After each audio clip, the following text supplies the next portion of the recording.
Assalamualaikum warahmatullahi wabarakatuh. Waalaikumsalam warahmatullahi wabarakatuh. Selamat siang semuanya.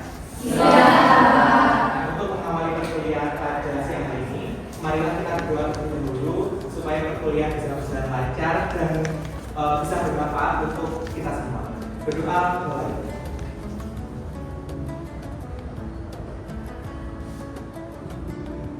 Selesai. Nah, pada pertemuan kali ini kita akan belajar tentang sosiologi ekonomi. Ya, sosiologi ekonomi di mata kuliah pertemuan pertama kali ini.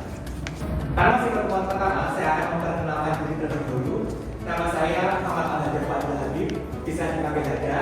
Saya dosen PNS di Universitas Alirama Pulau Tulungagung di sini. Untuk background pendidikan saya S1 dari Universitas Erlangga, Surabaya, menerima beasiswa bidik misi. Kalau sekarang ini kuliah. Kemudian saya S2 dari Universitas Gadjah Mada, menerima beasiswa KPDB. Dan saat ini saya sedang kuliah S3 di Universitas Erlangga dengan beasiswa Indonesia. Jadi alhamdulillah saya mulai S1, S2, dan S3 kuliah gratis nggak pernah kuliah. Ya. Untuk pengalaman kerja saya, setelah lulus S1, saya bekerja sebagai pekerja sosial di Direktorat Rehabilitasi Sosial Anak di Kementerian Sosial Republik Indonesia. Kemudian saya lanjut S2, dan setelah lulus S2, saya bekerja sebagai peneliti di Balai Penelitian dan Pengembangan Penerapan Teknologi Permukiman Kementerian Kesejahteraan dan Perumahan Rakyat Republik Indonesia. Kemudian setelah itu ada seleksi CPNS formasi tahun 2019, lalu saya terima CPNS di kampus ini. Oke, selanjutnya saya akan melakukan presensi terlebih dahulu supaya kita tahu siapa yang hari ini datang dan tidak datang. Pertama, Dini Aswabela, Nurul Fatihatus, Amanda Amelia, Winda Puspitasari. Nah, untuk supaya kita tahu rencana pembelajaran selama 1 semester ke depan, saya akan menjelaskan apa aja yang akan kita bahas selama 1 semester ke depan, yaitu di rencana pembelajaran. Untuk pertemuan pertama hari ini, kita akan membahas tentang konsep dasar sosiologi ekonomi dan tokoh pencetusnya. Kemudian untuk pertemuan kedua, ketiga, dan keempat, kita akan belajar tentang teori sosiologi ekonomi klasik dan modern. Ini materinya agak banyak, jadi 3 pertemuan 2, 3, dan 4, karena kita akan bahas berbagai tokoh-tokoh sosiologi ekonomi klasik dan modern, mulai dari Karl Marx, Max Weber, Emil Durkheim, John Ritchie, dan sebagainya. Kemudian di pertemuan kelima, kita akan belajar tentang liberalisme dan liberalisme dan modernitas. Kemudian di pertemuan ke-6 kita akan belajar tentang kapitalisme. Oke, untuk buku referensinya ini yang wajib itu ada 4, tapi teman-teman masih bisa menggunakan referensi lain dari jurnal ataupun dari e-book. Yang pertama ini sosiologi ekonomi, ini karya saya sendiri, dan teman-teman bisa download secara gratis bukunya di link ini di repo.1.ac.id 25824. Jadi e-booknya bisa di-download secara gratis. Kemudian yang kedua itu buku sosiologi ekonomi, ini karya dosen saya di Universitas Erlangga, ini juga bagus dan dia fokus ke masyarakat postmodern. Kemudian yang ketiga pengantar sosiologi ekonomi, ini untuk belajar tentang pengantar. Jadi ketika teman-teman ingin belajar konsep-konsep dasar sosiologi ekonomi itu yang ini. Dan yang terakhir yang keempat ini unik karena dia itu sosiologi ekonominya dari segi syariah. Saya pernah mengajarkan sosiologi ekonomi syariah ini ketika acara di Generasi Bank Indonesia penerima beasiswa dari BI kasih dan Kediri kalau nggak salah mengadakan sebagai buku dan pernah saya pegang, dan bukunya sangat menarik karena ada unsur syariahnya di dalamnya. Sementara yang di dalamnya kan lebih ke konvensional. Nah, selama 1 semester ke depan ada hal-hal yang perlu teman-teman capai. Jadi harapannya setelah kita belajar selama 1 semester, minimal setidaknya ada 4 hal yang akan teman-teman dapatkan dari perkuliahan kali ini. Yang pertama yaitu teman-teman mahasiswa mampu memahami konsep dasar sosiologi ekonomi dan memahami berbagai teori yang mendasarinya. Kemudian yang kedua, mahasiswa mampu menganalisis berbagai fenomena ekonomi menggunakan sudut pandang sosiologi. Dan kemudian yang ketiga, mahasiswa mampu menggunakan teori dan konsep-konsep sosiologi ekonomi dalam penelitian. Kemudian capaian yang terakhir atau keempat, mahasiswa mampu mengambil pelajaran untuk berperilaku lebih baik terutama dalam kegiatan ekonomi. Nah, untuk komponen penilaian di kelas saya itu nanti untuk penilaian akhir berasal dari 4 komponen ini yang masing-masing berkontribusi 25%. Yang pertama adalah keaktifan di kelas. Ini nilainya 25% mencakup kehadiran atau presensi, kemudian keaktifan teman-teman dalam bertanya, kemudian menjawab pertanyaan dan memberikan argumentasi. Kemudian yang kedua tugasnya nanti ada beberapa tugas, setidaknya minimal 3 tugas, nanti akan gabung direkap jadi nilai komponen kedua. Kemudian ketiga adalah komponen UTS, dan yang terakhir atau keempat adalah komponen UAS. Dan sekarang kita akan masuk ke materi pertama. Insya Allah sederhana. Yang pertama, saya akan bahas tentang konsep dasar sosiologi ekonomi. Ya, sosiologi ekonomi adalah ilmu yang mengkaji kegiatan ekonomi dengan perspektif sosiologi. Jadi yang dikaji, yang diteliti, yang dianalisis adalah kegiatan ekonomi, mencakup kegiatan produksi, distribusi, dan konsumsi. Itu yang diteliti, yang diamati. Tapi kacamatanya atau sudut pandangnya menganalisisnya dengan menggunakan perspektif sosiologi. Jadi sosiologi di sini itu bukan indikasi, tapi perspektifnya. Nah, sosiologi sendiri itu mencakup setidaknya 3 hal, yaitu interaksi. Interaksi kan hubungan timbal balik antara satu orang dengan orang lain atau lebih. Kemudian nilai itu suatu hal yang dianggap baik, benar, dihargai, dan norma itu adalah aturan yang berlaku di masyarakat. Jadi kita kaitkan kegiatan ekonomi berkaitan dengan interaksi, hubungan antar misalnya sama konsumen, hubungan antara konsumen dengan produsen, dengan CEO-nya, itu kita kaji, dan aturan-aturannya. Nah, ini kenapa sih kita perlu belajar sosiologi ekonomi? Yang pertama alasannya karena tidak semua kegiatan ekonomi dapat dijelaskan hanya dengan ilmu ekonomi, gitu ya. Jadi ilmu ekonomi murni itu tidak semua mampu menjelaskan bahwa realitas ekonomi masyarakat itu seperti apa ya? Realitas ekonomi masyarakat di lapangan itu tidak benar-benar mampu dijelaskan oleh ilmu ekonomi murni. Sehingga kita pinjam perspektif sosiologi agar kita mampu pahaminya. Contoh, misalkan salah satu ahli ekonomi yaitu Adam Smith, itu salah satu bisa dikatakan bapaknya ekonomi kan. Jadi kayak tokoh-tokoh utama ekonomi itu menjelaskan bahwa perilaku ekonomi itu setidaknya ada 3 komponen. Yang pertama adalah mempertimbangkan untung rugi atau bersifat rasional. Yang kedua adalah kalkulatif, dan yang ketiga adalah sepadan bersih dan usaha. Jadi maksudnya ketika misalkan teman-teman mau beli handphone, ya kan, dengan harga 2 juta, itu kan kayak mempertimbangkan, oh fitur-fitur apa sih yang akan saya dapatkan, gitu kan.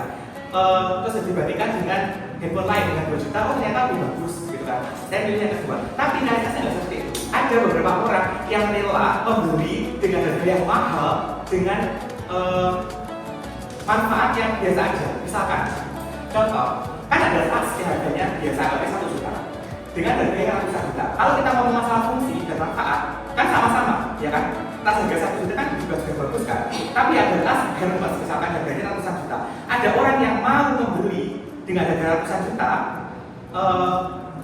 itu kalau dipikirkan itu nggak rasional sebenarnya. Tapi ada di atas mau, makanya itu berkaitan dengan apa sih? Berkaitan dengan konsumsi sosial, nilai, norma supaya dianggap kaya, dianggap wow, gitu kan. Makanya itu yang bisa menjelaskan salah satunya adalah perspektif sosiologi. Kemudian yang kedua, untuk memahami kegiatan ekonomi dipengaruhi oleh kehidupan sosial masyarakat. Jadi gini, untuk salah satu ahli ekonomi yaitu Peter Berger dan Thomas Lehmann itu menjelaskan bahwa perilaku ekonomi masyarakat itu tidak selalu rasional seperti yang saya jelaskan tadi, namun lebih pada hasil konstruksi sosial masyarakat. Jadi ketika orang membeli barang, itu bisa jadi barang yang dibeli itu bukan benar-benar pikiran rasional dia, tapi dianggap kok berdasarkan pemikiran masyarakat, aku berada di kelas sosial tertentu. Misalkan dianggap aku kelas sosial atas. Itu kan konsumsi itu adalah hasil bangunan pikiran masyarakat. Jadi anggapan masyarakat, oh saya berasal dari kelas atas. Sehingga ketika saya mau beli barang-barang, harus barang-barang yang mahal. Walaupun itu fungsinya nggak terlalu bagus, tapi saya bisa loh. Jadi nggak selalu rasional, itu salah satu contoh. Nah sekarang kita bahas salah satu contoh sosiologi ekonomi klasik, yaitu Kahneman. Kahneman itu mengkritisi sistem ekonomi kapitalisme yang eksploitatif dan menimbulkan kelas sosial. Jadi sebenarnya sistem ekonomi kapitalisme itu yang pencetus awalnya adalah Adam Smith. Tapi Adam Smith sendiri itu dalam bukunya itu nggak secara jelas, nggak secara nyata menyebutkan bahwa dia menyebut teorinya sebagai kapitalisme. Tapi si Adam Smith ini menyebutnya dalam bukunya itu sebagai pasar bebas. Ya, jadi Adam Smith ini sebelumnya mengkritisi sistem ekonomi yang sebelumnya, yaitu apa? Monarki, ya kan? Sistem ekonomi monarki di era kerajaan itu kan lebih ke semua berasal dari pemimpin. Jadi kayak kebijakan ekonomi, harga semua dari raja atau dari penguasa. Nah, itu menurut Adam Smith dianggap nggak fair ya, semuanya harus dari raja. Jadi si Adam Smith ini membuat sebuah konsep baru yang namanya pasar bebas. Pasar bebas adalah sistem ekonomi yang memberi kebebasan kepada individu untuk berdagang dan bersaing sehingga harga dan kebutuhan masyarakat dapat terbentuk secara alami melalui mekanisme pasar. Nah, mekanisme pasar kayak harga itu ditentukan oleh pasar yang nantinya ada yang namanya invisible hand yang akan menentukan harga-harga, bukan? Nah, ini konsepnya ini benar-benar diikuti oleh banyak orang karena idenya keluar bersamaan dengan runtuhnya negara-negara monarki. Pas negara-negara monarki itu runtuh, si Adam Smith mengeluarkan teori ini, akhirnya banyak diikuti. Nah, akhirnya berkembang luas lah di daerah-daerah Eropa dan sebagainya. Kemudian terjadi ternyata setelah dilaksanakan, nggak benar-benar masyarakat itu punya kebebasan. Ternyata menimbulkan masalah baru, yaitu menimbulkan yang namanya kelas sosial dan juga eksploitasi, gitu kan? Nah, akhirnya karma muncul, oh ternyata si pasar bebas tadi atau sistem kapitalisme itu nggak sepenuhnya bagus loh. Ternyata dia menimbulkan masalah, gitu kan? Akhirnya si Karma mengkritisi. Nah, si Karma itu menyebut pasar bebas sebagai kapitalisme. Terus kapitalisme didefinisikan oleh Karma sebagai mode produksi yang ditujukan untuk mencapai keuntungan sebesar-besarnya yang didapat melalui proses produksi dengan menekan biaya seminimal mungkin. Biaya minimal tersebut bisa didapatkan salah satunya dengan menekan upah pekerja. Jadi pekerja disuruh bekerja keras, ya kan, suruh memproduksi barang dan jasa maksimal, harganya bagus supaya keuntungannya besar, tapi digaji rendah, minim. Nah, makanya sebagai pekerja ya kita harus sadar bahwasanya kita dieksploitasi itu kan sebenarnya eksploitasi ya. Kita misalkan nanti bekerja, terus ternyata gajinya rendah, sementara beberapa kerja kita tinggi, kita harus sadar kita dieksploitasi loh. Bisa jadi kita mengkritisi ataupun keluar dari pekerjaan itu cari yang bagus. Dan setelah itu si kapitalisme ini juga melahirkan kelas sosial baru, yaitu kelas borjuis dan kelas proletar. Kelas borjuis itu adalah kelas pemilik modal dan proletar adalah kelas pekerja.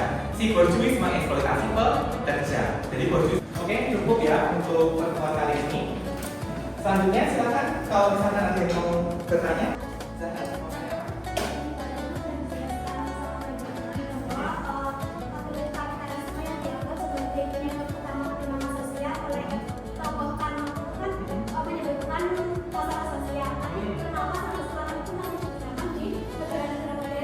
Seperti di Cina, terus ada di Jepang itu kan memang sangat memakan biaya produksi, tetapi itu bisa berdampaknya ke pekerjanya. Ya. Jadi si kapitalisme ini memang menyebabkan keuntungan sebelah sana. Dia itu nggak manusiawi. Makanya banyak ahli-ahli sosiologi yang mengkritisi itu. Memang tujuannya supaya dia untung. Jadi dia nggak peduli dengan para pekerja. Apalagi kalau misalnya saya jelaskan lebih lanjut ya, si kapitalisme ini dibentuk dari banyak hal. Mulai dari nanti kalau misalkan sama pengen cari itu ada piramida kapitalisme. Di atas itu ada pemimpin, TNI, Polri, pemuka agama, dan juga dominan dari adalah berjuang sebagai proletar. Bahkan mereka itu didukung oleh para pemuka agama. Misalkan di zaman itu Karma itu mengkritisi pemuka agama dengan dalil misalkan agama adalah candi. Pernah dengar itu Karma gitu. Tapi itu nggak semata-mata dia mengkritisi agama. Tapi di zaman itu para berjuang memanfaatkan pemuka agama untuk mendapatkan bahwa kalian itu kelas pekerja dan terima aja, jangan ikhlas, harus banyak mengeluh. Dunia itu fana, nanti kebahagiaan berarti ada di akhir kelas. Jadi ditekan supaya mereka tidak melawan, supaya pasrah, terima apa adanya.